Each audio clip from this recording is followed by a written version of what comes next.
Hello and welcome to another edition of News Showcase. I am Priya, Tamil Nadu's first artificial intelligence news presenter. Taiwan was hit by a powerful earthquake, the strongest in 25 years, which had a magnitude of 7.4. Several deaths have been confirmed by officials, and rescuers are currently looking for scores of people who may be trapped in collapsed structures.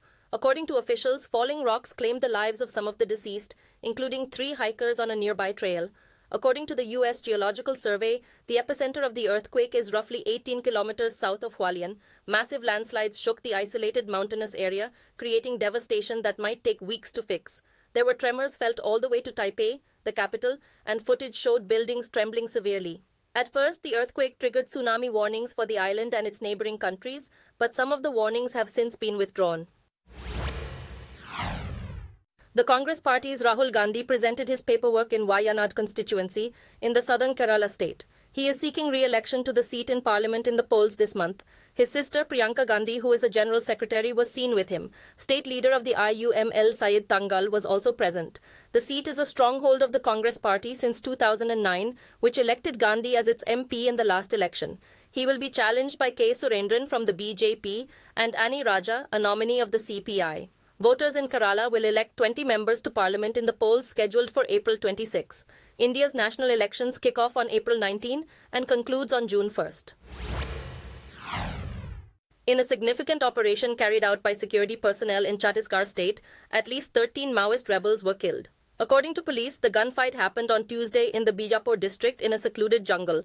After around 8 hours of gunfire, the region was left tense and scarred by the aftermath of the conflict. Police said that they found a sizable stash of ammunition, machine guns and rifles. The operation was aimed at removing the threat that the Maoists posed in the area, and it was led by the District Reserve Guard in coordination with the CRPF and its elite Cobra unit. The security forces launched the raid after credible intelligence that a top rebel leader was present in the area. Jailed Delhi Chief Minister Arvind Kejriwal has told the Delhi High Court that he was detained without an inquiry and there was no basis for his arrest. According to reports, in his argument seeking bail, he said the purpose of his arrest was to humiliate him and dismantle his Aam Aadmi Party. The Financial Crimes Investigator, the Enforcement Directorate, arrested him on a charge of accepting bribes in his government's liquor contracts, which Kejriwal has denied.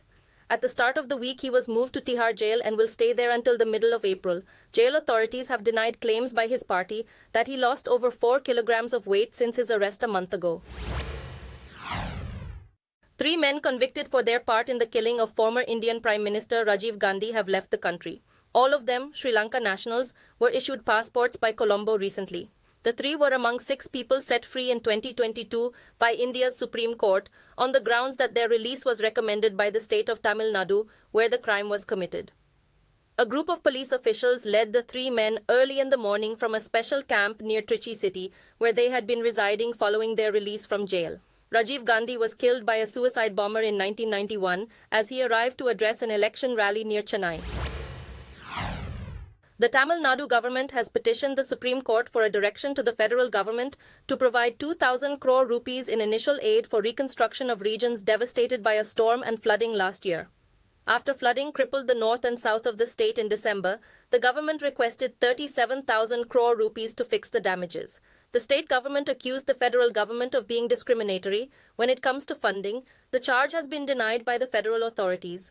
It is the latest flashpoint in the growing tensions between the federal and some state governments. In February, the dispute over the distribution of money to the southern states, whether for disaster assistance or as a result of tax devolution obligations, was discussed in Parliament. U.S. President Joe Biden has expressed deep outrage over an Israeli airstrike in Gaza that resulted in the death of 7 aid workers from World Central Kitchen. Biden called for a swift, accountable, and transparent investigation by Israel into the incident. He emphasized that this was not an isolated event and criticized the conflict for its high number of aid worker casualties.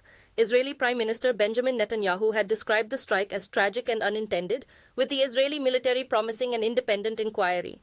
Biden argued that Israel has not done enough to protect aid workers and civilians in Gaza. He highlighted the repeated U.S. calls for Israel to deconflict their military operations against Hamas with humanitarian efforts to avoid civilian casualties.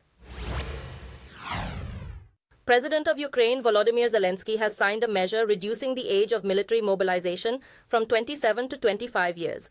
After 2 years of fighting, Kiev has suffered significant losses on the battlefield, while Russia has gained from a significant personnel advantage. With more people available, Ukraine will be able to replenish its stockpiles after a decline in volunteerism. In December, Zelensky stated that an additional 500,000 soldiers were required. Despite being approved by MPs last year, Zelensky refused to sign the measure, hence it remained unenforceable. It was not immediately clear what might have prompted him to sign the bill. Ukraine's counteroffensive came to a standstill at the start of winter due to a lack of air dominance and strong Russian defenses, which raised concerns that Russian forces may soon outgun Ukraine.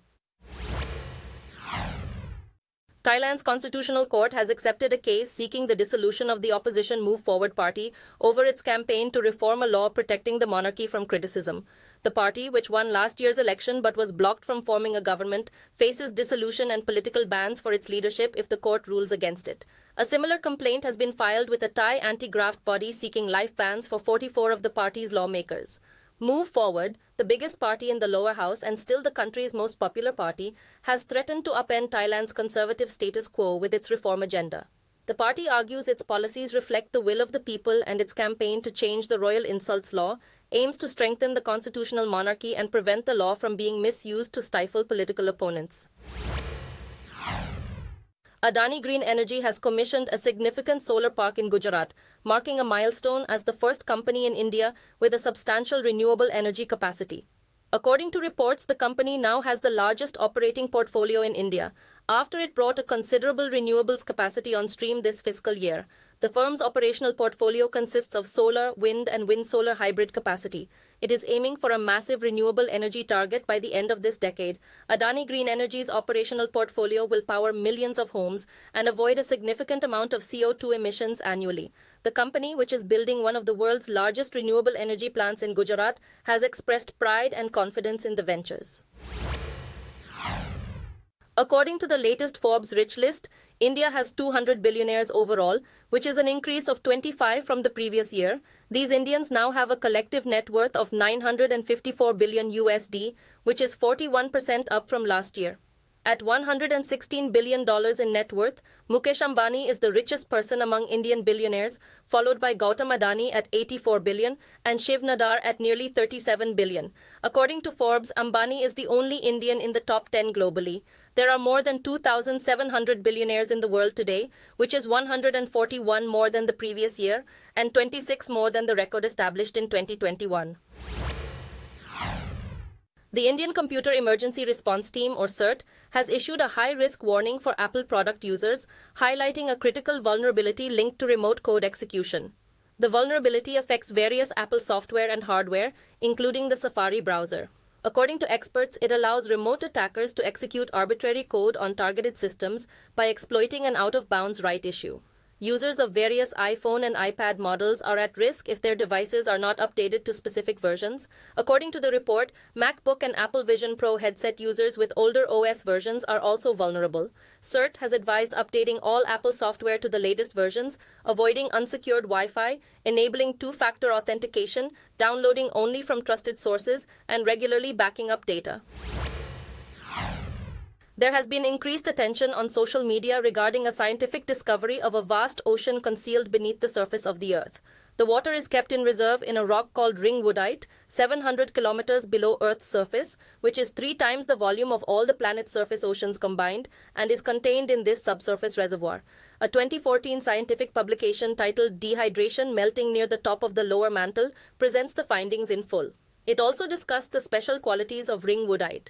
These astounding discoveries, which range from a gigantic black hole to a South Korean fusion reactor that has reached its greatest temperature ever, have completely blown our minds. A number of scientific breakthroughs and discoveries have captured global attention in recent times. Thank you for watching. I am Priya, Tamil Nadu's first artificial intelligence news presenter. Do tune in, same time tomorrow, for a roundup of the latest news and updates in India and around the world.